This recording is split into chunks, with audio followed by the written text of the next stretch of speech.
Okay, so Nintendo love to release Mario games on the Switch. There are currently 16 of them, but right now there isn't a single Mario game set to release in 2023. And in the Nintendo Direct in February, there wasn't any information at all about an upcoming Mario game. But I think I know what the next two Mario games will be, and so in this video I will be talking about what those games are.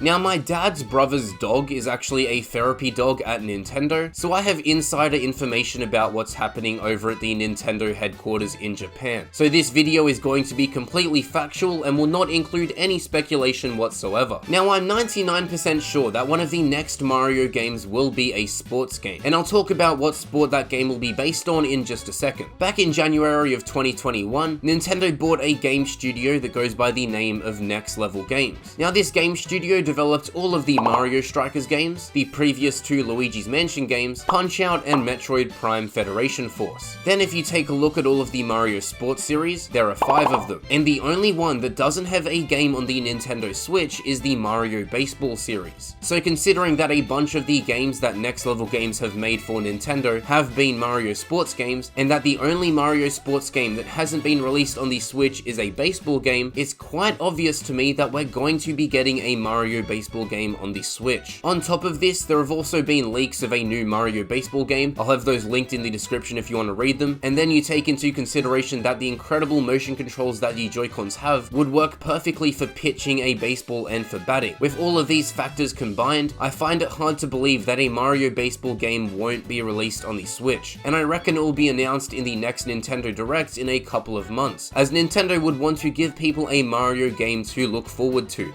On to the next Mario game, and the Mario game that I think will be a mainline 3D game. Whenever big movies are released, a video game is sometimes released alongside it or shortly after it releases. We've seen this with heaps of games, from the Lego Movie to Detective Pikachu and a bunch of other games. Now, with the Mario movie releasing in less than 30 days, it's very weird that Nintendo haven't announced a Mario game based on the upcoming movie. The fact that the Mario movie game hasn't been announced might make some people think that Nintendo won't release a game based on the movie, but I think otherwise. There is already heaps of hype and talk surrounding the Mario Bros movie, so if a game were to be announced on the opening weekend of the movie, or 2 or 3 weeks after the movie has hit cinemas, that would be a good way to keep the Mario franchise in headlines, and it will also keep Mario fresh in everyone's minds. It would also make sense from a financial standpoint, as Nintendo could just slap on a quick reminder at the end of the movie trailers that a game is also releasing. And all of the trailers for the movie would also promote the game. But what would this game actually be? Well, I think it's pretty simple. It definitely won't be a 2D game. That would just disappoint people, and I don't know how Nintendo would make a 2D platformer that is even slightly similar to the movie. I think it will be a 3D game, one that follows the storyline of the movie, and has Mario complete large 3D levels that are in the same environments that the movie takes place in. It's been over 5 years since the last new 3D Mario game, so it's about time we get a new one. And the video's done. Bye.